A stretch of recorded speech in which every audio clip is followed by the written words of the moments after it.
Hey guys, welcome back to episode 5 of the Creepy Cascadia podcast. Thanks for listening in. We're so grateful for all of you. As always, I'm Sammy here with my ghoulishly handsome husband, Adam. Ghoulishly handsome. I don't know of that. we're almost to Halloween. You got to throw in the spice. Yeah. Add a little spice. You're my little witchy woman. Fuck yeah, I am. I wear that badge proudly, baby. Yeah. So, I have a little, just before we start, I have a little complaint. Oh, yeah. Okay. So, it's Sunday, the day before Halloween that we're recording this episode, right? Yes. I went to the store yesterday. I know where this is going. There was one teeny tiny, itsy bitsy little section of Halloween stuff. You know what was filling all of the other seasonal decor aisle? Fucking Christmas. Christmas. A, it isn't even Halloween yet. B, we still have Thanksgiving, which is like the best holiday, I feel like, because there's no pressure to buy gifts or get the right gift for everybody. And you get to eat a lot. And you get to eat a lot. And there's like no judgment, right? Yeah. You can like literally... A little bit of judgment. Family. Well... It's always there. We do. Yeah, we know that. But... You get to splurge a little, okay? Yeah. As Trailer Trash Tammy says, splurge, okay? Okay. But really, I'm like, it's literally not even Halloween. It's the weekend before Halloween, and you guys barely have any stuff out. And it's been like that at all the stores. Saturday, I went into Costco, and they didn't have any Halloween or Thanksgiving stuff. All Christmas. Well, when are you supposed to get the candy on sale? Like, Exactly. Are you saying, like... They did have their Halloween candies. Like, they did still have Halloween candy. But they also have that candy. One of the packs, they have it year-round. So it's like, that's not even specifically Halloween candy. It's that Child's Play mix. The bottom tier mix with, like, the dots and the Tootsie Rolls. Well, I was like, dots are kind of high up. I like dots, yeah. Again, but Tootsie Rolls are definitely like, you might as well be giving I feel like those are the candy corn. Or pennies, raisins. It's like an old people pass out, I feel like. I never understood the apple thing. I mean, I get people trying to be like, hell, like in my mind, you only got apples on Halloween from the dentist. Like, that's fair.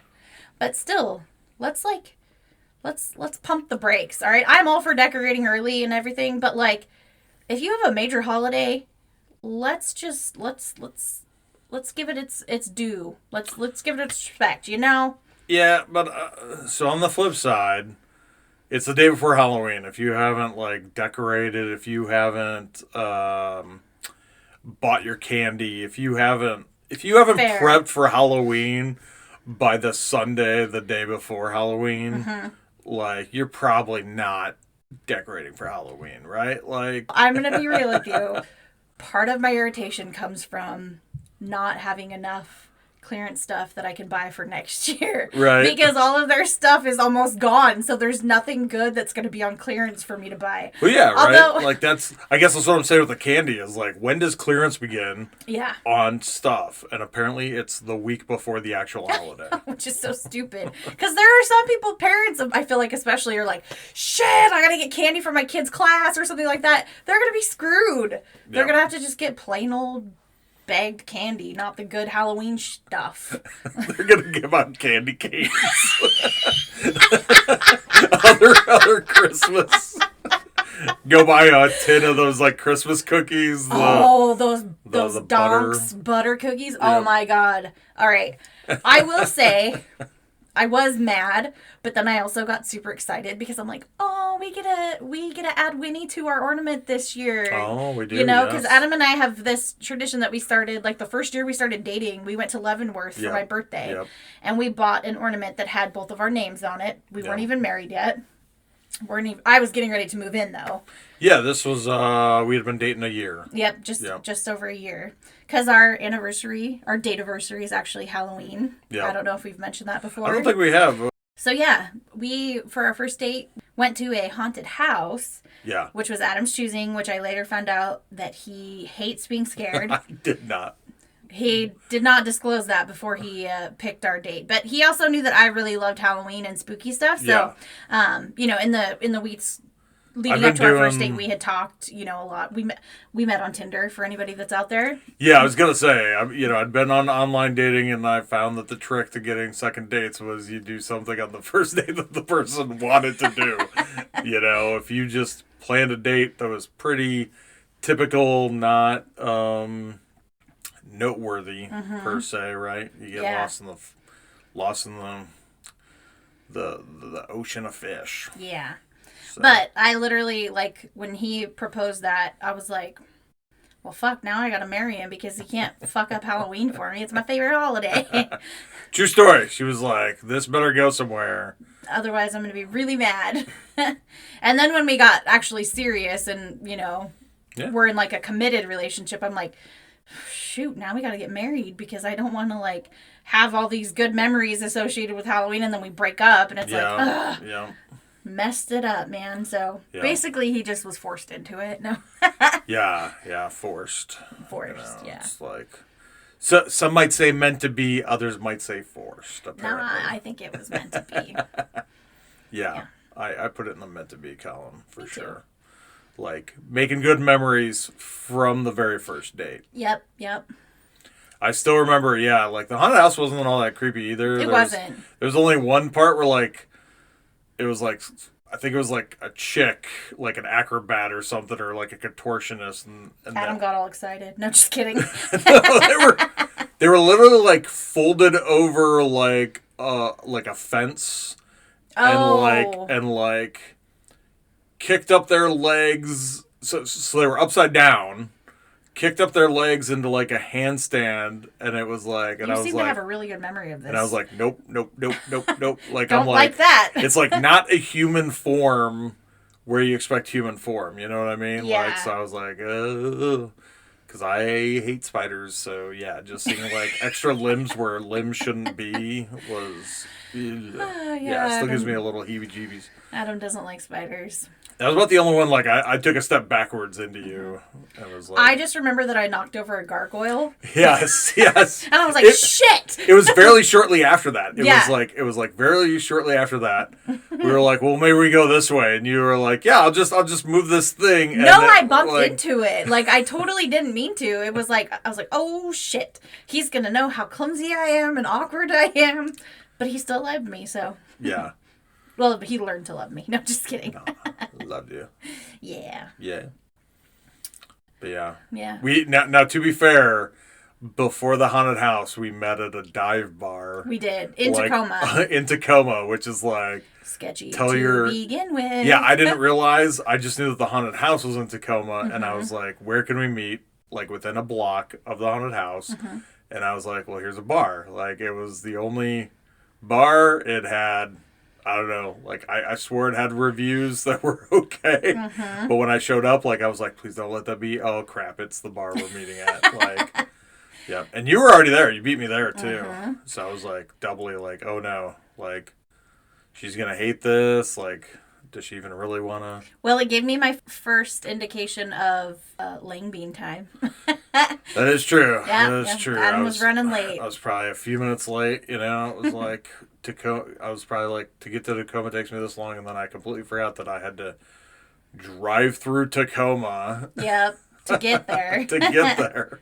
But it was okay. I was like, oh my God, I'm getting stood up this guy. But you actually had texted, you're like, I'm so sorry, I'm running a little bit late. I promise I'm going to be there. And I was like, motherfucker, if this guy doesn't show up, I'm going to be so mad. Yeah, did I text when I was crossing the Narrows Bridge? I think you were, and I was at the toll booth, I think, probably. Probably.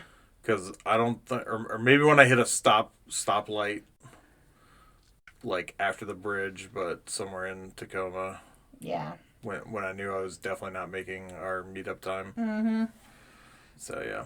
But I was I did the safe girl thing. My closest girlfriends knew who I was meeting. They had screenshots of his Tinder profile, his phone number. Yeah. They had my location. Where you were meeting, yeah. Yep. And to be fair, I think there was a lady bartender that you had already, by the time I got there, she had already definitely, come by the table to check on you or something to, be like, this lady's all alone. Yeah. I got to keep an eye out She's on her. getting stood up. Yeah. Poor thing. I don't think she was thinking you were getting stood up, but she was She was probably thinking, what in the world? Mm-hmm. This lady's meeting a first date here is super sketch. Probably. She's like, ew. Because I feel like I got side-eye from the bartender when I did show up and we ordered a drink. Yeah. She was like, not sure about this guy. Yeah.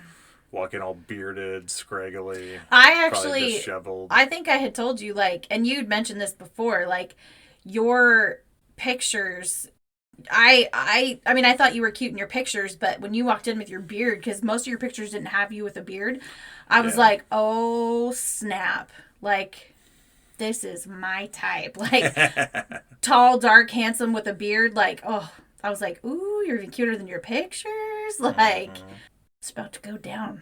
Yeah. But it didn't. Not then. Not then.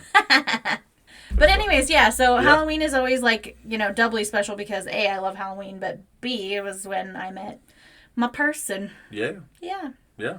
So. Good memories. Lots of good memories. Yeah. Oh, now I'm feeling all mushy. Let's get back to murder. No, just kidding. Right. I thought we were talking about murder today. Yeah. But yeah, so that's our little piece for the week. How's your week been, babe? Well, it's been okay. Yesterday was rough. Yeah, yesterday was rough. Ate something Adam and I just both did not feel good yesterday. We had a little stomach something going on. Yeah. So I realized that I hadn't. The record still stands, or whatever the record, the run still stands. I've yet to throw up in my new house here, so that's going on 5-some years here. I feel like you're getting ready to jinx yourself, bro. Maybe. It was real close yesterday. Yeah. It was real close. Like, I don't know. I'm one of those people that I hate throwing up, so I'd rather, like, not throw up. I would rather feel miserable all day than throw up. I'm right there with you. Than throw up, go through that hell for, like, a minute or two, and then and then probably feel better. But you don't, though, because you have all the after effects of throwing up that make me feel gross. Yeah. So, not a fan. So, but yes, luckily we feel better. We went to bed, felt better today, so that's good. But yeah, yesterday we had a lot of things that we wanted to get done, and we didn't get them done because we just felt awful. Yeah. I mean, I took a nap like. You took like a long. It was like I slept like the whole day away. Yeah, which you usually don't do. Like I take naps all the time on the weekends when I can, but. You don't really nap that much anymore. Yeah, and if I take a nap, it's like 2 hours tops. This was like a 4-hour nap. 4 hours, 5 hours. Yeah. Jax was snuggled next to me. He knew I wasn't feeling good. Making Dad feel better. Yeah. Well, let's talk about our case. Stuff. Yeah. So so today we're actually going to be talking about a murder that happened in my hometown. Well, next to my hometown. It's South Bend. So you've been down there. Raymond and South Bend are practically the same town, right? They're both little, right next to each other. Yeah. I think I really can't tell where one starts and the other begins. So tonight we're going to be talking about the murder of Tim Moore. Tim Moore. Okay. So to start, let's actually talk a little bit about South Bend. So South Bend is located on the Willapa River in Pacific County. It's the county seat, and its nickname is the oyster capital of the world. Oyster capital of the world? Yeah. I have a feeling other places might disagree with that, but... Hey, they said it. It's on a sign. Maybe it's oysters per capita, because it's such a small town. It sounded like you said moistest per capita, and I'm like, ew. No. Oysters per capita. Yeah. Sorry. Yeah, so oyster capital of the world, they have it on a sign. It's on their website. Like, has to be true. It has to be true. I feel like signs is the pre-internet, internet, I make up whatever garbage. I said it. That's what it is. Yep. It's like South Dakota has the famous Wall Drug that they just put up signs like everywhere. It's like Wall Drug, best like place to stop in. Hundreds and hundreds of miles outside of South Dakota. They boist. See, now you're thinking of moist. They boast. Wall boasts that like they have signs like thousands of miles away. Like they might even have a sign in like China saying like Wall Drug. Like, they probably do. Like it's a whole thing for them. Again, pre-internet. What do you do to advertise? You come up with something saying you're the best or you're the. You got to put your signs out, man. You gotta put out a billboard. Yeah. Or you tell your friends and family to like, subscribe, and share to all your socials and help spread the word about your podcast called Creepy Cascadia Podcast. Nice little plug there. Hashtag just saying. Yeah. Yeah. Maybe that'll be our promo this week, and you can just slice it out in the middle of the episode. Yeah. Depending on how you want to do it. Yeah, yeah. Yeah. So Oyster Capital of the World. Oyster Capital of the World. South Bend. In 2010, which is when this case takes place. So it's fairly recent. Yeah, I thought this was going to be like a 70s, 80s murder. Nope, I was actually still living in the area when this happened. Ooh, okay. In 2010, the population of South Bend was around 1,600, and it's a waterfront town. It's right on the bay there. Its main industry is basically shellfish, fishing, and logging.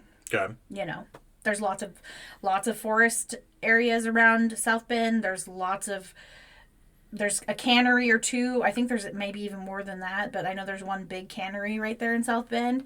Canning the shellfish? Mm-hmm. Or the logs? Shellfish. And then there's the mill in Raymond, which again, I don't know if I think there might be some mills. There used to be a mill. I don't know if it's still operational in South Bend. Okay. Yeah, the town is got a big shellfish industry, fishing, logging. It's your typical small town, not to sound cliche. You know, everybody kind of knows each other. Strangers aren't really a thing. Similar to our case with Lindsay Baum, small town, McCleary. Everybody knows each other. Yeah. You kind of know who the shady characters are and the areas to avoid. Right. But overall, not a bad place to live. One of the residents of South Bend was a man named Timothy Moore, who actually went by Tim. Now, I had a really hard time finding any personal information about Tim other than the facts of his disappearance and murder. So, spoiler alert. Not really sure how old, or do you have a rough age? So, I just want to say before I get into that, it actually really frustrates me because a lot of the times victims, it's hard to find any information about them other than them being a victim. Yeah. Which is super frustrating because, like, these people shouldn't just be known as a victim of a crime. They were people too, and, you know, it just frustrated me. But I digress because... Yeah, it's better to... it's unfortunate we don't celebrate, talk more about their lives, but yeah. Maybe it makes people sad about all the missed, like what their lives could have been had they not been. It could be, but they also don't have a place to go and look like, Tim did this or Tim did that. But it's more like Tim was murdered and Tim, But, I mean, I will say we do know some things about Tim. Okay. But, like, it's hard to find any actual information online other than facts about the case. Right. But Tim was 48. He was a construction worker and a father of a 16-year-old named Devin in 2010 at the time that the crime took place. Now, I was actually familiar with Tim and his son. So, I mean, I wasn't, like, close or actually knew them very well, but I was familiar with them because they used to frequent a place that I worked. Oh, okay. He was always very, very nice. Like, one thing I always remember was him and Devin used to bring in hot chocolates to me and my coworkers on holidays. Okay. And, like, little candies, Very, very nice guy. He always had Devin with him. He was always super friendly. Not in, like, the creepy guy way that you sometimes get. Somebody that helps people. But he just seemed like a genuinely nice guy. He seemed happy. He seemed... No weird vibes that I ever got off of him. Yeah. Like, there were other people. I get a little weirded out by people who are too nice. Like, I do too. It's been like, I'm just so skeptical that people are so nice. And then when I realize that they're genuinely nice, I'm like, this is the best person ever. It's like, we must protect them, It's like, we're going to be best friends. But he never gave that, overly, like I said, he didn't give off a creepy, overly nice vibe. I will say... I like to think that I have a very good read on certain people. I never got any weird vibes off of him, but I did off of other people who eventually we found out one of them had been molesting his daughter, granddaughter, and great-granddaughter for years and is now in prison. Yep. I always said there's something off of that guy. I do not like him. Yep. Other people too, but... I digress. That's just me saying I'm really good at reading people. Vibes are a thing, man. Yeah. We already covered our first date and how you knew I was a good guy. So we're good. Yeah. so Tim was Tim's not throwing out any weird vibes. No. So. again, like, he was the kind of person you'd see him in the grocery store. He'd wave, say hi. Just casual, you kind of knew who everybody is because you are from a small town. Yeah. So with all that, I just wanted to point out that Tim seemed like a very devoted dad, and multiple sources says that his main priority was always Devin. Okay. I watched a show on Discovery ID called Murder Comes to Town, and a very close friend of Tim's said that he was strict, but he very much loved his son. So, the rules are the rules, but it's not like he was like a tyrant about them. Yeah. Like, you followed the rules and that was it. There wouldn't be an issue. Yeah. I mean, I feel it's just small town mentality. Like, yeah. Sorry. And I'm not saying that in a negative way. I'm just saying, like, small town mentality is like, it's a little rural, it's a little conservative. It's like, as long as you obey me, we're good. Yeah. I mean, like, really, I think most any parent. And really, speaking as a non-parent, but it didn't seem like the rules that he had set were anything like over the top crazy, like unreasonable. Like, it's not like you must be home by 5. Dinner starts at 5:30. It's more coming from a small town. It's more like you come home when you come home because we don't want you getting into too much trouble. Keep your grades up. Like, do this, do that. Yeah, like nothing. It didn't seem anything unreasonable. Yeah. So, and also it seemed like they were buddies. Like, Tim did a lot with Devin. Okay. They did like motocross together. Like, Tim would take, he bought him like a dirt bike, I think. They did like the motocross that's out there in Raymond. They hunted together. Like, they seemed like buddies as well as like father and son. Okay. Yeah. So sounds like a real good father-son relationship. Man. Yeah, like, fuck. I was going to ask. I knew what that was like. Yeah, I was legitimately going to ask, like, was Tim seen in the stands at, like, Devin's sports events, Oh, but, yeah. I mean, I don't know if he did, but he was always there for Devin, is what it appeared to be. Okay. Appearances can be deceiving, but from all intent, like, from say Devin murdered his No, dad. from everything that I've seen, it was like, that wasn't the case. Like, it wasn't like he was an absent father or did anything like that. So, yeah. So, on November 3rd or 4th, depending on which source you see, Tim didn't come home, which is pretty odd, Tim and Devin had their routine, and for him to not come home was a bit out of character. Was this like work or a weekend? I think it was a work night. Okay. Yeah. I mean, I guess we could actually look and see what November 4th was on 2010. On 2010. Let's see here. Just a question I had. That's a fair question. Let's see. 2010. November 4th, 2010 was a Thursday. So it was probably a weeknight. Probably a weeknight, yeah. Unless you work 4/10s, in which case maybe it's your Friday. Yeah, but still, I mean, you're still going to be coming home from work on that day. I don't know. Some people go out after work on. I mean, usually you stop home and then go out, but yeah. So for saying that though, that wasn't the case this time. Yeah. Devin called his dad's friend Alan and said that his father hadn't come home, which was out of the norm for him. And I also saw places state that Devin's mother, Doris, by the way, that is not her real name, but an alias that the show used, and in order to respect her privacy, I'm also going to refer to her as Doris. Okay.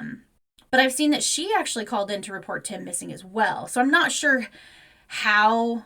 I mean, maybe Devin called Alan and then talked to his mom and let him know, like, hey, Dad's missing. And then she reported it to the police. Either way, Tim was not home, and that was a bit concerning. Okay. So Doris was Devin's mom. However, she and Tim weren't together and hadn't been for quite some time. I've seen it reported that it was his ex-wife and also ex-girlfriend, but I didn't find any type of like marriage license or divorce decree. So I'm going to say it was just his ex-girlfriend. Okay. Tim also had full custody of Devin, but it seemed like Tim and Doris were actually pretty successful at co-parenting. It was reported that Tim was paying Doris's rent, so, Tim definitely wanted to make sure that both his son and the mother of his son were taken care of and had, a good quality of life. Yeah. For someone who cared that much about the people in his life, it was weird for him to just dip out. And no one knew why or where. Yeah. So Tim's friend Alan, who Devin had called, said that he thought maybe Tim had gone out to check on a job site that they were going to be eventually working on and had maybe fallen and gotten hurt or gotten stuck somewhere. You know, construction sites are dangerous. So he actually went out to the site to look for him. Okay. Another thought was maybe he went out scouting for places to hunt because it was the beginning of elk season and him and Devin were going to go out to hunt the next day. Yeah, yeah. And they thought maybe he went out early to scout and had fallen, gotten hurt, you know. Things like that happen. Yeah, you're thinking accidents. Right? Yeah, accidents for sure. So not dead in a ditch, but trapped in a ditch. Yeah, just like, you know, they broke their leg, they can't get out. Or they hurt themselves to where they're incapacitated, but they're still okay. They just need help. They need to be found. Yeah. But they found nothing. Okay. No sign of him. I think they probably originally thought, like, he's probably hurt somewhere. He had an accident. We just need to find him. Like, they didn't think that it was actually anything super serious. Might be like a medical emergency. Might have a heart attack, right? Yeah, that does happen. After the searches gave no indication of anything, like, they didn't find Tim. They didn't find any sign of him. The police knew that they obviously needed to start investigating because something wasn't right. Yeah. To just have him disappear with no word, no indication, nothing. Yeah. It seemed suspicious. Yeah. So on the documentary where I got a lot of my info, South Bend Police Chief Dave Eastham spoke with Doris, and he said that she seemed pretty distraught. It could seem a little off because they actually weren't together and hadn't been together for years, but with that being said, it was also the father of her child, so that's... A little sus in your mind? I don't know, it just seems... I mean, at this point, they don't really know, like, to be super distraught about something that you're not even sure of kind of could be seen as suspicious. This is like the day after. Day after, okay. Yeah. Okay. He's off with another woman? Perhaps. I mean, and also, you don't know, like, stress presents in many different ways in different people. So, you know, some people, when they're very stressed, they get very emotional. Like, I know I do sometimes when I'm very, very stressed. When I get to that point where I'm so stressed and it just, like, breaks me down, you've seen it, and then I get mad that I cry. Yeah. It's okay to cry every now and then. Oh, yeah. I feel like you got to get it out every now and then. But... That is very fair.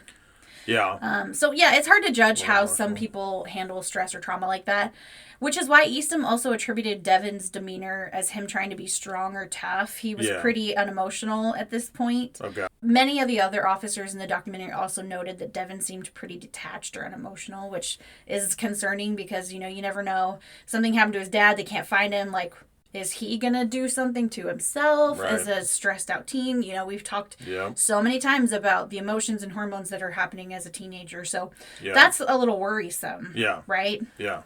So in questioning Devin, because they're trying to figure out they're trying to get a timeline, right? Yeah. So they questioned Devin, and he told officers that he and his dad had been watching TV.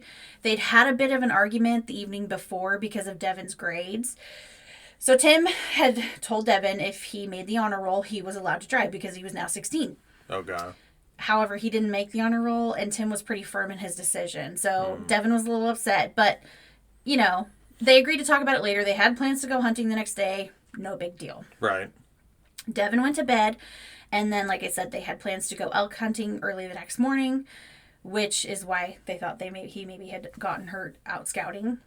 Devin said... Sorry, you mean 2 nights later. So they have an argument, and then the next day, that evening is when he goes missing.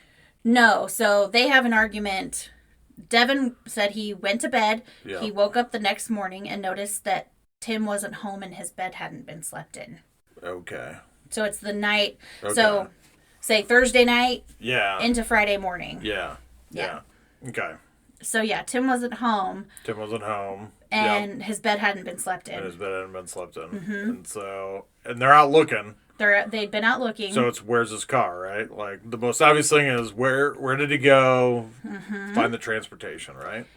So that's great because the weird thing was Tim's truck was still in the driveway. Okay. And Tim's truck was his other baby for most accounts. Like, he had a really nice older kind of restored truck, I think it was. Okay. So it was like, where did he go? Did somebody come in and get him? Because unless he walked away, Right. Yeah, I mean, yeah, there's...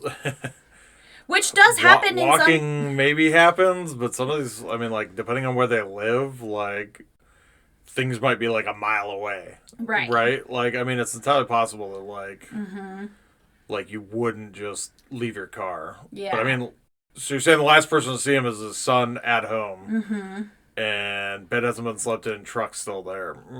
Okay. Yep.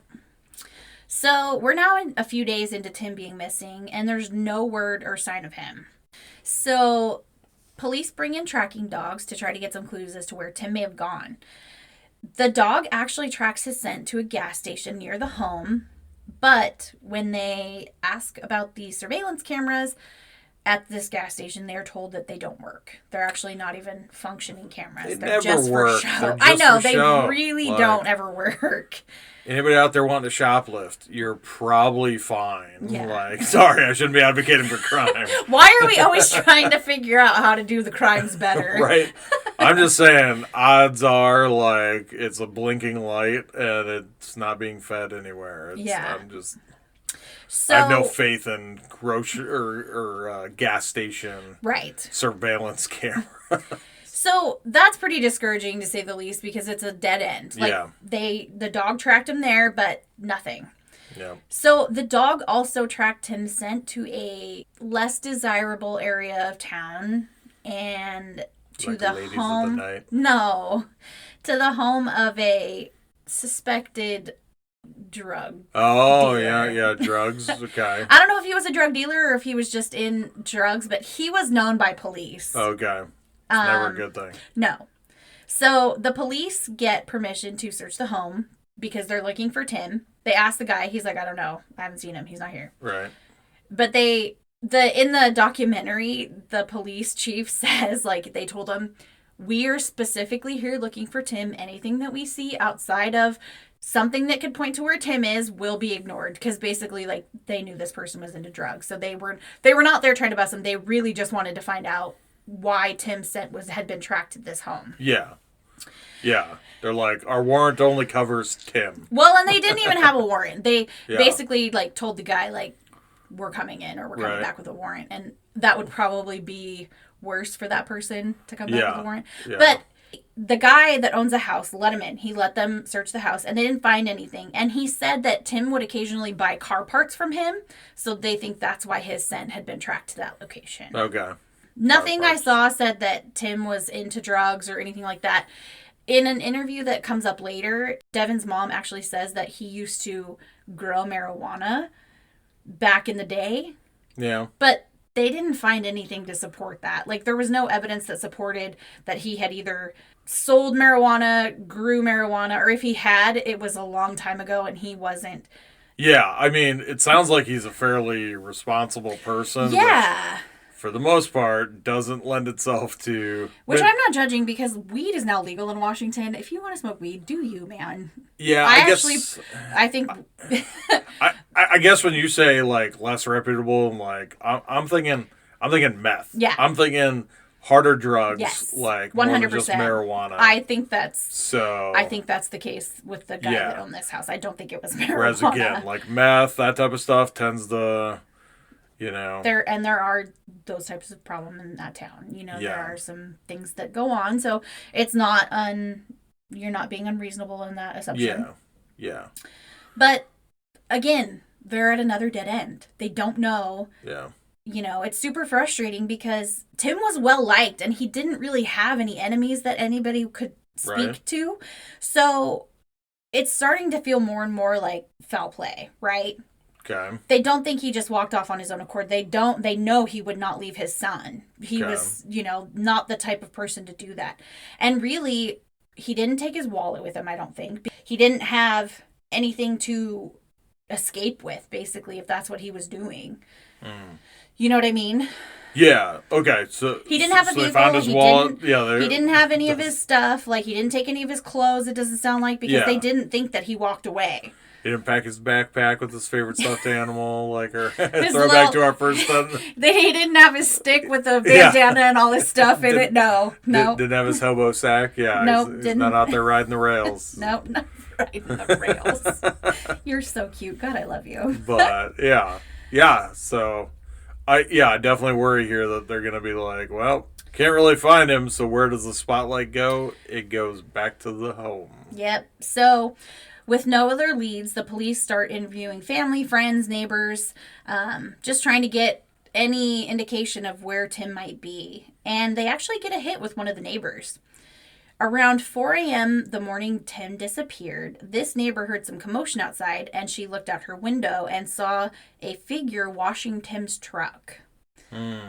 Now, this is pretty sus. And I'm not just saying that because those are two of the worst things, being awake at 4 a.m. and washing a car. No. Yeah. Those are terrible. That's very suspicious. Why would somebody be washing a car in the middle of, dead of night? In November, it's still dark until like 7 or 8 a.m. So you know that it's not like it was light out. They were doing this in the dark. Yeah. The neighbor wasn't able to identify who that person was, but her tip did give police a place to start. The car. They were able to check with the local water company, who confirmed that there was a spike in water usage at that time. So they know somebody was out there washing that truck. Interesting. Mm-hmm. Tim really loved that truck. He Wanted really it spotless. 4 a.m. out of washing his truck before he's going to go hunting. The only time and get it dirty again. Yeah. The only time I'm happy to wake up at 4 a.m. is if we're going to the airport, like to go on a trip somewhere. Right. That is the only time I am happily awake at 4 a.m. Better be a beach on the other end of that 4 a.m. That's right. Or your family or something. But, Yeah. probably the most excited to get on a plane if there's a beach on the other end. Apologies to my family. We're not getting on a plane at 4 a.m. to come see you. Well, and that they're not wanting us to get, because that still means they have to get up early to come get us. Exactly. So, who was the person who was up at that ungodly hour washing Tim's truck? We know whoever this was didn't actually take the truck anywhere because it was still in the driveway. Yeah, I'm sorry, but if you're watching a truck at 4 a.m., you're covering up something. Oh, absolutely. There's no really logical explanation for why you would be rinsing out or washing a truck at that time. Yeah. So around this time, the police were actually able to obtain Tim's bank records, and they found that there had been an ATM withdrawal around 3 a.m. the morning Tim disappeared. The ATM was actually located at the same gas station that the police dogs had tracked Tim's scent to. Okay. Unfortunately, by the time the police got the info, the surveillance footage from the ATM, because they have cameras. Those usually have cameras. They have cameras. I would think are working. It had already been recorded over because they only stay for so many days and then they recycle, you know? So I'm sure it's super frustrating because at this point, every time they get a solid lead, it leads to more questions. Yeah. So while all of this is going on, Doris moves into Tim's home with Devin.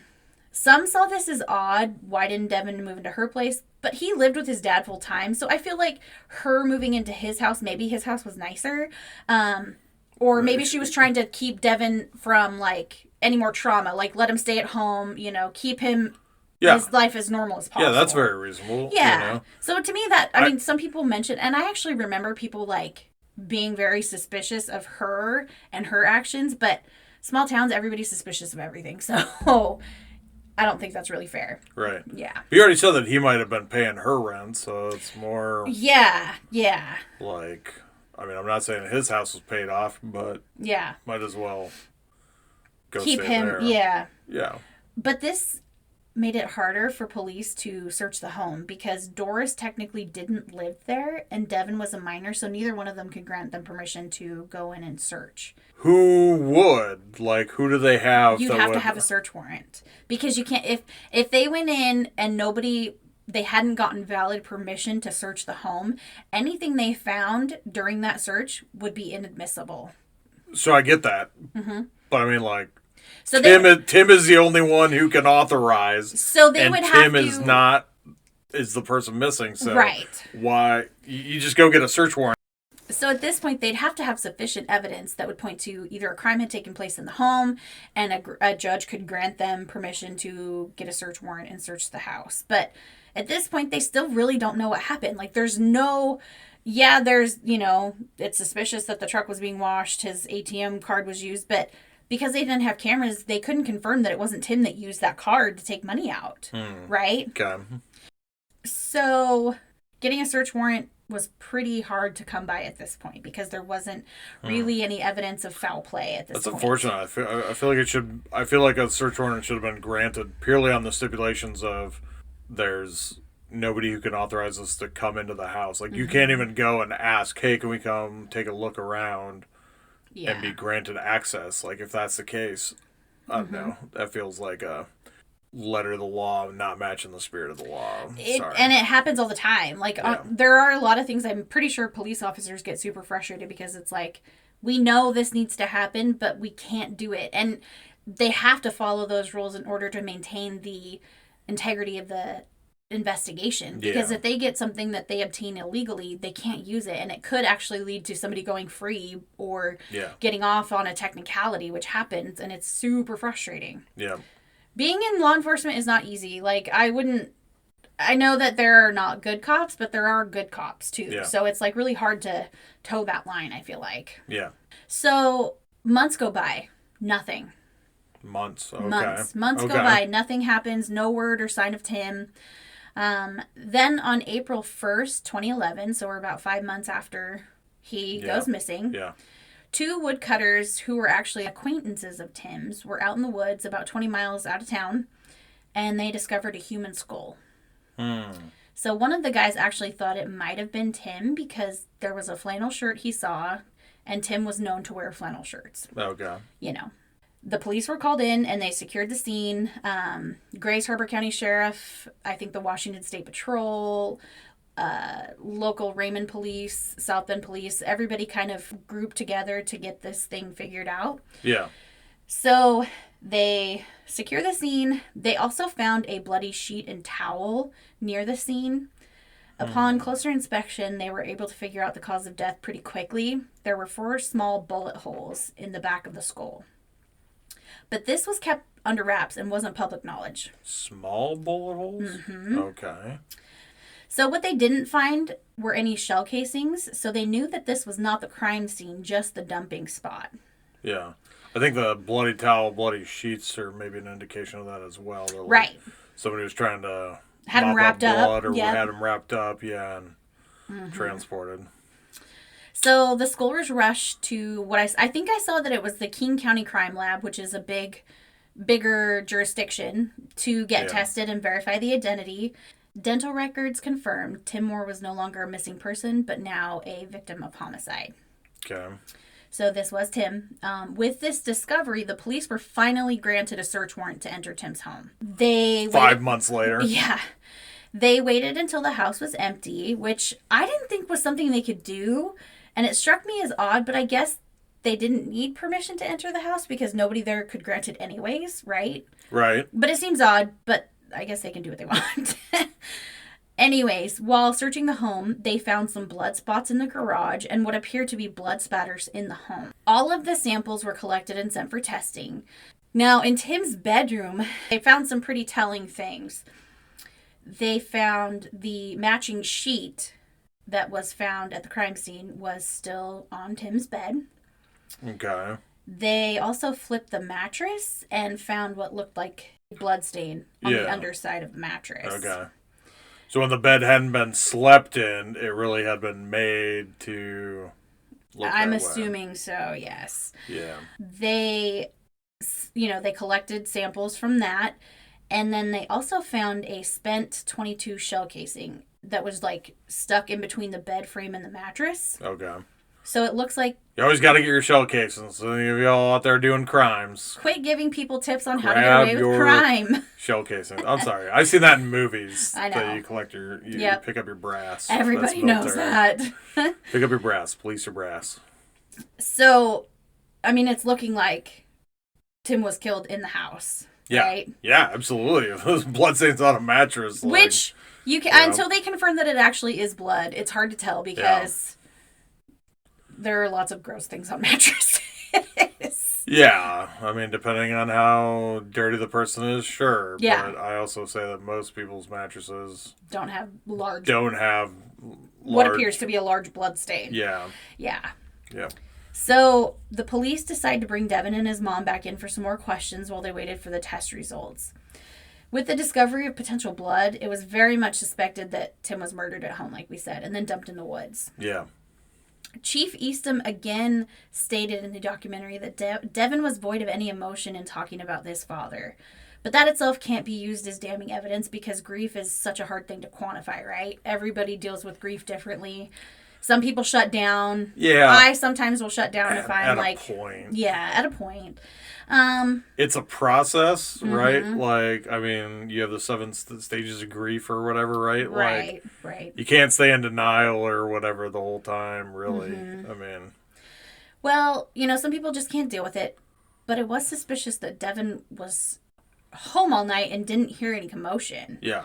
If what he was saying was true, he slept through somebody coming into the house, firing 4 shots, and then moving Tim's body out of the house. Yep. Flipping the mattress, making the bed, washing the car. Yeah. So Devin explained that he was a pretty heavy sleeper. He said again that he and Tim had argued over the driving thing, but it wasn't a huge fight. Devin actually agreed to and passed a polygraph along with his mom. Okay. Meanwhile, the results of the bloodstain analysis have come back, and while the blood found in the garage was from an animal, like a deer or an elk, which, no big deal. I'm sure Hunting, all of my friends back home have blood in their garage from animals. Yeah. And the big spots... hunting community. Yes. And the spots inside the house were from a cat. The stain found on the mattress was positive for Tim's blood. Okay. This just solidified the theory that Tim was killed at home. Because no gunshots were heard from either Devin or the neighbor who had heard the truck being washed, the police suspected that a silencer must have been used if nobody heard the shots. The towel. Well, I mean, even a towel... It's small caliber. I think the towel could maybe work as a silencer. Yeah, and so the .22 is a pretty small caliber gun, right? It's a rifle, but it's a small caliber rifle. So the biggest break in the case actually came from Chief Eastham's son. He was talking to his son one night, and it led to the discovery of the murder weapon. And on the documentary... Talking to his son? Yes. Oh, this is very interesting. Okay. So, on the documentary, Eastham said that his son had mentioned that he was going shooting with a friend who had just bought a new gun, which happened to have a silencer on it. For anyone not from a small town, or who may just not know... I know this kind of sounds weird if you're not from a small town, but literally people go shooting all the time just because they're trying to sight in their gun for hunting, they're target practicing, or they're bored and they want to go shoot their gun. Just doing it for fun. Fun. So that's not that uncommon. I myself have gone shooting with people just because they're like, let's go shooting. You can do it safely. Yes, you can do it safely, there are absolutely. ways to do it safely. Now, silencers are much more uncommon. Let's just be honest there, right? So this small tidbit obviously caught Eastham's attention. How curious that a local teen just bought a rifle that had a silencer when he himself was looking for just such a weapon. Eastham immediately pays this kid a visit. He asks to see the gun and immediately notices that this is a .22 rifle with a homemade silencer. Homemade silencer. Okay. Homemade silencer. And when he asked where the teen had bought the gun from, he was told he bought it from Devin Moore. I have to imagine at this point, Eastham's heart drops. He even mentioned in the documentary, like, Devin and his son were friendly. Devin had been to their house for birthday parties over the years. He knew him growing up. He knew Devin. Yeah. Eastham immediately sends the gun off, and it is confirmed through ballistics that this, in fact, was the rifle that had been used to kill Tim. Yeah. The police are granted a warrant for Devin's arrest, and they do so while he is attending school. So they arrest him spectacularly at high school. Yeah. In front of everybody. Like in the documentary, Eastham said like he wanted to prove a point to these kids, like justice is being served. Yeah. I mean, the kid just sold the gun to another kid. Maybe they're worried they're going to talk at school and be like, oh yeah, I talked to the cop, right? Like, fair. I hadn't even thought of they that, might but that's be very needing to get fair. in there like sooner rather than later. Very good point. That hadn't even occurred to me. But yeah, definitely. Kids don't be killing your parents. Yeah, is a fair point to drive home. Yeah. We know y'all ain't got nothing to do. But that's not what you do. We prefer you drinking in cornfields or sorry, that's South Dakota. We drink in the woods. You drink in the woods, yes. They have woods here, not the cornfields. So yeah. Yes, wood parties were a thing back in the day. Yeah. I'm sure they still are. Go pretend to be some nymphs and druids or whatever. Nope, you just find a good spot in the wood where you can light a fire. And right. I mean, I never did. I didn't drink when I was in high school, but I drove my friends around when they were drinking in high school. So. What? Yeah, I the first. Might have to cut that. I don't know if we have their permission to say you drove. I'm not naming names. The first drink I ever had was my high school graduation. Sorry, Mom. That's fair. It's probably about fair. Yeah. But anyway, so back to this. They arrest Devin, and several of the officers involved in the arrest and interrogation said that Devin didn't seem surprised. He just remained emotionless. Once they get him booked into the station, they start to question him, and at first, he maintained that he didn't hear anything or know anything. But with all the evidence building up, Devin ended up confessing. He said that he was upset with his dad about the argument they had and not being able to drive, so he waited until his dad went to sleep, snuck into his room, and he proceeded to fire 3 or 4 shots into the back of his dad's head. Now, the documentary mentioned that the gun used was actually a bolt action, which means Devin had to pull the bolt back and load the next round into the gun, so it wasn't like a quick succession of shots. So he stood there, fired a shot, pulled the bolt back, reloaded, fired the next one. It wasn't like It's not like a burst. It's not like a automatic where you're going to just tap the trigger and get like a number of shots. You're literally making that choice over and over and over. To be fair, the first one probably killed him. Yeah. Straight up. So you're firing more because you... Okay, sorry, I'm going to go a little gruesome here. That's fine. But Dad's still moving. Right. And so you're going to fire again, and you're going to fire again, and you're going to fire again. That's the reality, I guess. Yeah. Playing it back in my head, looking at, like the movie of this is, maybe the first one didn't kill him. So. Well, and because nobody knew the facts that Tim had been shot multiple times, this just confirmed to the police that Devin had done it because he knew that he had shot 3 or 4 rounds into his dad. Yeah. Right. But the biggest question was why? Why? I mean, we all get angry at our parents from time to time as kids. Like, we all have been there where we're just, like, so fucking pissed at our parents about a fight or an argument. But murdering them while they're asleep is not the route someone usually chooses to go. Yeah. So... Yeah, are they looking at other things? Like, are they looking at, is this relationship actually that good? I mean, are they...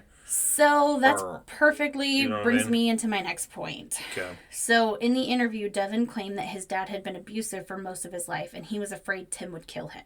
Devin even said that he wasn't sorry and he would do it again, which is chilling. Yeah.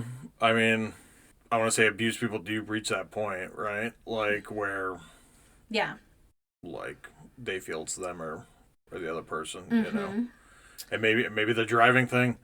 To be fair, the driving thing does trip me up. Like, I grew up in South Dakota. You could start driving at 14. 16 in Washington. Yeah, so 16 in Washington, like, I'd be itching at the chance to drive. Yeah. Like, I mean, just getting your license. I mean, it's not like, it doesn't sound like he was asking for a car. It sounds like he was asking to get his license. Well, I don't know. I think he may have already gotten his license, but his dad wouldn't let him drive his truck if he didn't make honor roll. Okay. Yeah.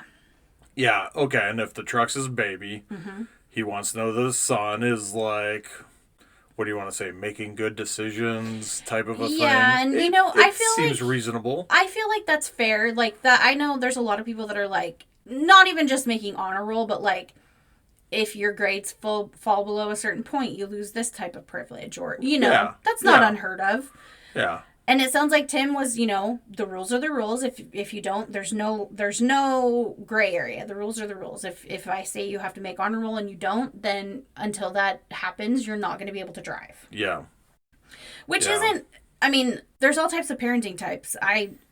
Yeah. There's no way to say that was a bad parenting move on his part. Yeah. Well, what about the So they claim of abuse, and the dad being so quote unquote like well liked, well known, seem are there other cases that you've seen where people are abusive but well liked in the community and stuff like that? I mean, is that uncommon? Most everyone had a really hard time believing this since Tim seemed like such a nice guy and a good father. Yeah. I will say that sometimes even the nicest people can have secrets or be totally different behind closed doors, right? Like, that happens. Police checked Devin's body for any signs of abuse, any old scarring, bruising, anything like that. They didn't find anything. And they also went through his medical records and found nothing that would indicate that any type of abuse had happened. Right. No broken bones. No, nothing like cigarette that. butts Yeah. put out on him. I mean, and as somebody that, like... think he's reaching for a defense, basically. Or even, like, lack of medical records, right? Like, sometimes when kids are being abused, their parents won't take them to the doctor for anything. That's true, too. Yep. So it sounds like from what I can discern from all of this, was he had normal medical checkups. Nothing indicated that he was being abused. Yeah. Doing motocross, he probably had a broken bone or two. Probably, maybe, yeah. Some falls here and there. Yeah. Yeah. And part of me really believes that Devin was a sociopath. He passed a polygraph. He was absolutely unemotional. Yeah, I was going to ask about the polygraph, yeah. I mean, we know how unreliable they are, but for a kid to pass a polygraph with no indication of deception at all, yeah, I think he probably is a sociopath. Like, no empathy, no remorse. He could be admitting to, like, stealing a candy bar. Yeah. It just didn't seem like there was any type of emotion present whatsoever. It's one of those you hear, like, the creepy. It's like when the people are like giving. It's like it's the people who are straight up like, well, he wouldn't let me drive. Yeah. Like, it's like, why did you kill him? Well, he wasn't gonna let me drive his truck. And it's like, and to them it makes perfect sense. Exactly. And it's like, no, you're a fucking, like you psycho. said, you're a psycho or a sociopath. I think sociopath is the correct. I think he didn't have any type of empathy or emotion. Like, to him, killing his father was the same as, like, changing a tire. Yeah. Like, there was no whatever. And again, this is just me, like, reading into what I saw. Yeah. And as somebody that, like, again, I want to go back to the fact that, like, I never got a bad vibe off of Tim in the several years that I would help him in my previous job. What about Devin? I mean, he was a kid. He was a kid. You were older, right? I mean, I don't like any kids really. So. No, I'm just kidding. It didn't come off as anything was wrong. Yeah. I would have never assumed. But again, I don't like to assume that people, I do like to give the benefit of a doubt if somebody's saying they're being abused, because it's really hard to talk about. It's really hard to tell somebody. And it could have been a case like that, but I honestly, in my opinion, I don't think that was the case. I think he got mad because his dad told him no and was holding the line, and he shot him. Yeah. Yeah. Yeah, I would, right, because I mean, like, if it's as bad as he's saying, or, like, worth killing, let's say there is some abuse that I would say killing the person is justified. Mm-hmm. But at that point, like, he also has a mom. There are so many outward signs, like, you would be trying to live with the mom. Friends might know about this. You might be spending a lot of time at friends' houses to stay away from the dad. I mean, like, there Classic. Are, right? Yeah, like, there are, I want to say, like, signs and for when you're saying it's that bad. Yeah. Like, anger, like, to the point where you're school, fearful people being of like, your what are you life. Doing? Yeah, exactly. And none of those things that you just mentioned were present. Nobody saw anything like what you mentioned. And those were all great points. I'm sorry I interrupted you, but yes, there were no signs of any of that going on. Yeah. Yeah. So it definitely lends itself more to the kid has issues. And to be fair, I'm going to say if Devin's a sociopath, right? Like, you're going through life, you almost don't know, right? Right. And so in my mind, like, him being nice, people attribute niceness to Devin and overlook some of the odd sociopathic tendencies, right? Mm-hmm. Like, that could be very justifiable or very plausible that, like, Well, yeah, I guess like maybe he did say this odd thing, but I never really thought about it because him and Tim, blah blah blah. You're right. Right. Like, Well, so I also remember, and I don't know if this is something that always stuck out to me, and I don't know if it's true or not. I heard it from a small town person. Like, you don't know. You hear somebody said this. But when he was arrested, I don't know if it was something that he had told somebody or his mom or what, but he was like, well, I hope I'm out before snowboarding season. Like, that to me also screams, and I don't know if that's true or not. That's something that I heard was said. But if that's true, that is also lends itself to being a sociopath. Yes. Like, no concept of, okay, you ended your father's life. Like, you're not going to be out in time to go snowboarding. yeah. You know? Yep. So the case is set to go to trial, and the local prosecutor argues that Devin should be tried as an adult, even though he was only 16 at the time of the murder. If he were to be tried as a juvenile, the maximum sentence allowed would only be 5 years. Because of the circumstances of the murder, the judge allowed Devin to be tried as an adult. Okay. So one article I read said that he had tried to use a mental health defense and was evaluated by a, mental health hospital. Yeah. But he was deemed competent. Yeah. But I only saw that in one article, so Did they look at the sociopathic side? Did they Well, give him any tests about I'm that? curious because I really do think this kid is giving off sociopath vibes. Yeah. So in November of 2012, after a year-long trial and just over 2 years since killing his father, Devin Moore, now 18, was sentenced to 31 years in prison for the murder of his father, Tim Moore. Adam, what do you think? I know I kept trying to make sure you weren't going to guess, but I knew you were guessing that it was Devin. I mean, yeah, I'm trying to think back to what the first one was, right? Like, what did I mention? Did I mention the car? And then you were like, they found it at his house. And I'm like, oh, please don't tell me Devin. Yep.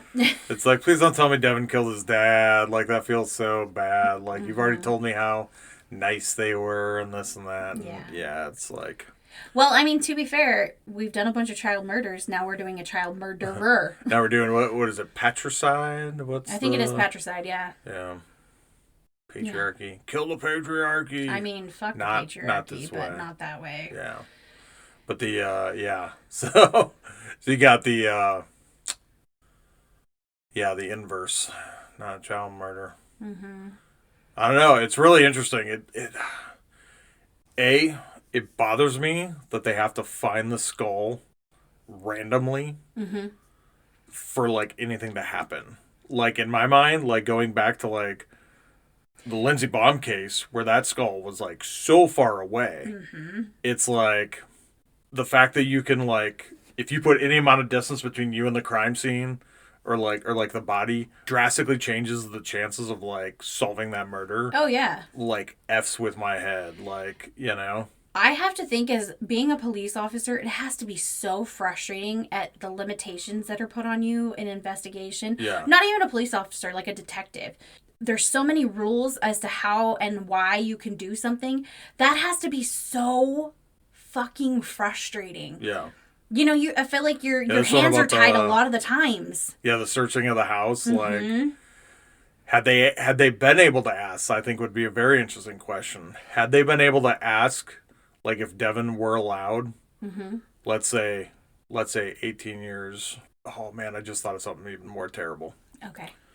But, yeah, if you wait till he's 18 years or, like, they somehow, like, insurance claims it's now Devin's house, now you can ask him to go in. And he's like, yeah, sure, come in. And, like, they still find all that stuff. Like, it's like, yeah, you haven't replaced... So the terrible thing I thought was... Is that mom sleeping on the top of that mattress with, like, the blood stain on the bottom? Yeah. I wondered myself. I have to believe if they found it while she was there, that's where she was staying. I'm assuming that's where she was sleeping, yeah. Yeah. And I mean, using the same sheets that Tim had been killed on. Yeah. Like, there had to have been blood on those, because if they shot him... I mean, maybe... that's the real thing. Maybe they found the fitted sheet. I was totally going to make a fitted sheet joke. Oh, they for sure... I'm sure they found the fitted sheet. They didn't find the other. Yeah. Yeah. Fitted sheet is clearly the one that was with the body. The top sheet maybe was pulled away or something. Yeah. Well, and so we know that the medical examiner, they knew that the bullets didn't, like... They pierced the skull, but they didn't go into the brain. right? Oh. Okay. So, because it was such a small caliber, like 22 Yeah. caliber is a pretty small gun. So another reason the 4 shots may have been needed to Perhaps, finish the job. Yeah.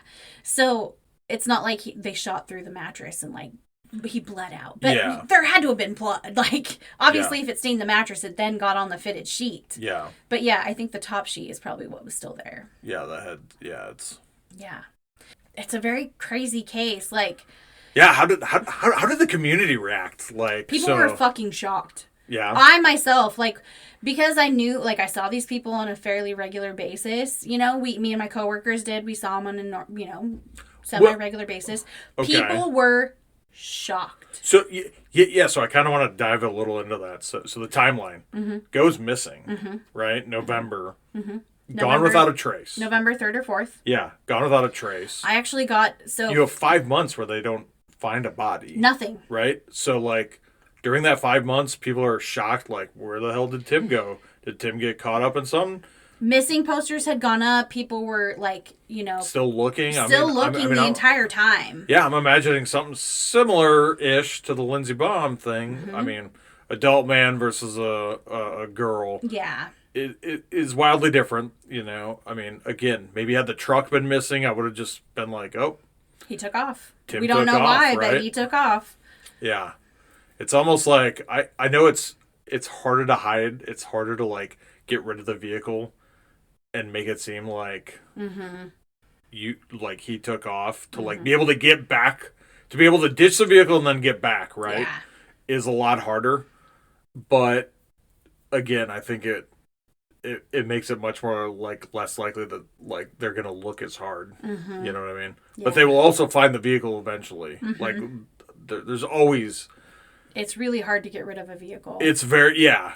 Bodies dumped in the wood, cars, right? Like, I mean, there's that recent story about, like, a car was buried in... somebody's yard, like people that were like charged with fraud, like not murder, fraud, and they found like a car had been buried in their lawn, and like that's like it's a random weird contemporary case. So, it like, sounds I familiar. just saw a headline, but yeah, it really makes you wonder. It's like, why do you bury a vehicle? It's because how else are you going to get rid of it? Yeah, it's involved in a crime, another crime. It's probably the most likely case. If you take it to a junkyard to get smashed, you have to have a title normally. Yeah. Unless you go to like a more unsavory junkyard, right. There's always going to be a paper trail or somebody's going to remember. Know a guy, wink, wink. Exactly. So it's really hard to get rid of a vehicle. Even like, I mean, I've heard of cases where people go missing, the car goes missing. They find it in a lake like 30 years later with the bodies inside. Yeah. And it's just they slid off the road, But even that 30 years, like they couldn't find the car. So it is really hard. Eventually they'll pop up, but it is pretty hard to get rid of a car. Yeah. So. Yeah, so it's, Crazy case, man. Yeah. I remember being very shocked. Well, yeah, so then what happened? So were you shocked in that 5 months where he's missing, or did the shock set in when they arrest the son? I mean, it was shocking when he was missing, and it was really sad because, like, everybody felt really bad for Devin. Like, his dad's missing. That's so awful. What happened? Right. And then when it turns out that he confessed to killing his dad, everybody was like, what the actual fuck? He seemed like a good son. His dad seemed like a good dad. And again, appearances can be deceiving. Like, we do know that. But... I don't think that there was anything sinister going on behind the scenes that we didn't know about. I think it was Devin just being a little sociopath. Yep. Yeah. Yeah, what was the timing again of, so they found the body in April, but when did the sheriff hear about the gun? When was that? I don't think it was too long after they had done... They arrested him in school. They arrested him in school. I'm not 100% sure... I know Devin was arrested mid-April of 2011. So, mid-April. Yeah. Okay. Not very long after he was... Well, yeah, I think... after they found the body. Okay. Or they found the skull. Yeah. Yeah. So I think there was a lot of testing going on in between. So they found the skull. Yeah. They get the permission to execute a search warrant at the house. They find the blood. They send that off. In between, they're talking to Devin. They're talking to his mom. They're talking to other people, I'm assuming. Yeah. And then... once in those few weeks in between the body being found and Devin being arrested is when the gun conversation came up. I'm going to assume he's trying to get rid of the murder weapon. Exactly. I think Devin sold the gun once the skull had been found. Yeah. Because he knew, fuck. Yep, got to get rid of the murder weapon. I got to get rid of the murder weapon. That's what the crime shows show you. If you don't have the murder weapon, that hurts your case a whole bunch. But yeah. So yeah, I think that's the timeline.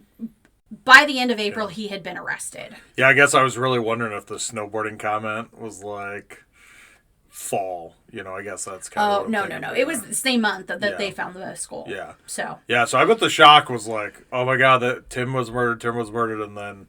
Tim was murdered right by around his the son. Corner. Tim's son murdered Tim. Yeah. Like, what the fuck? I would be really. It's a crazy, crazy case. I mean, I remember it being like a very big deal in our small town because. Somebody 1,600 people. Not even being murdered, but being murdered by their son was just crazy. Yeah. Absolutely crazy. Yeah.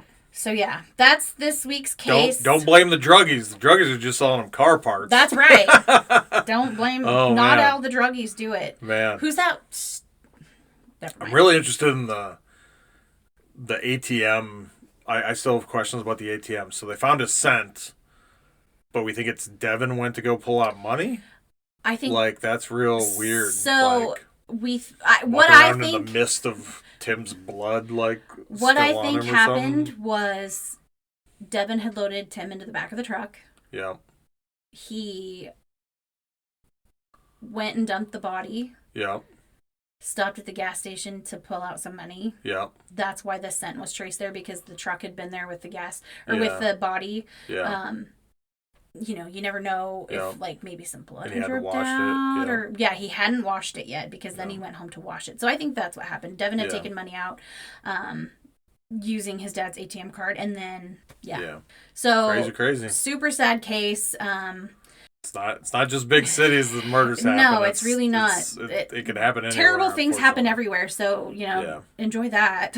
Yeah. But hope you're listening to this during the day. Yeah. With your loved ones nearby. Keep your head on a swivel, people. So we want to thank everybody for listening in. Also, don't forget to vote in next week's election. It's very important to November 8th. Yeah, November 8th for here in Washington. Make sure you do your civic duty and vote. There's a lot of very important topics I always see those celebrities be like, vote. I'm not going to tell you who to vote for. Just vote. Quit voting for dumb people, please. Like, please vote for. As a woman and as a husband that is very supportive of women's rights, it's really important that we make sure that people that are elected are going to look out for women's rights, because women's rights, LGBTQ plus rights, there are a lot of things that are at stake right now. So it's really important that we. In our mind, they are human. They're just plain humans' rights. Let's treat each other decently. Yep. That's what we're really proposing. So make sure you vote, please. Yep. We hope everybody had a great Halloween. On a lighter note. Yeah. It's our date-iversary, so we're gonna have a little pumpkin shaped pizza, and maybe hopefully get a trick-or-treater or two. We'll probably get a couple. We get a handful of friends that bring their kids by because Sam decorates the house with all the stuff. So and I think we should try to watch The Munsters tomorrow night. Oh yeah, that's right. It's on Netflix, I think, or Hulu, one of the two. I think it's on Netflix. Yeah. But as always, I'm going to give you our little spiel. Please make sure that you are liking, subscribing, following us on whatever platform you're listening to the podcast. Also, if you can give us a rating or a review, it really helps us out. It helps us become more visible to more people, which is what we want, because we are absolutely loving doing this and we want to keep doing it. Yeah. We have all the socials. We have Twitter, Facebook, Instagram, TikTok, just Creepy Cascadia Pod or Creepy Cascadia Podcast. Look us up. We have a website, which is creepycascadiapod.com. If you want to shoot us an email or interact with us outside of our socials, you can send us an email at admin@creepycascadiapod.com.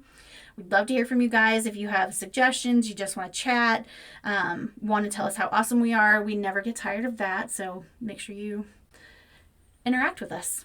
Yeah, I think I recently posted that like I hope I'm asking good questions, and I was like, people should feel free to post like Oh questions yeah. if they want to answer. You know, maybe a future topic would be like we cover listener questions, try to Yeah. answer what you guys want to know. You know, if we don't answer on the socials. Right. And, as we're building this podcast and we're getting more into it, one of our goals is we eventually want to set up a Patreon so you guys can get more content. There are bloopers. There are Let's just be bloopers. honest. Lots of bloopers. As a Patreon, you get more info or you get more content, and it just helps cover the costs that are associated with the show, like mics, equipment.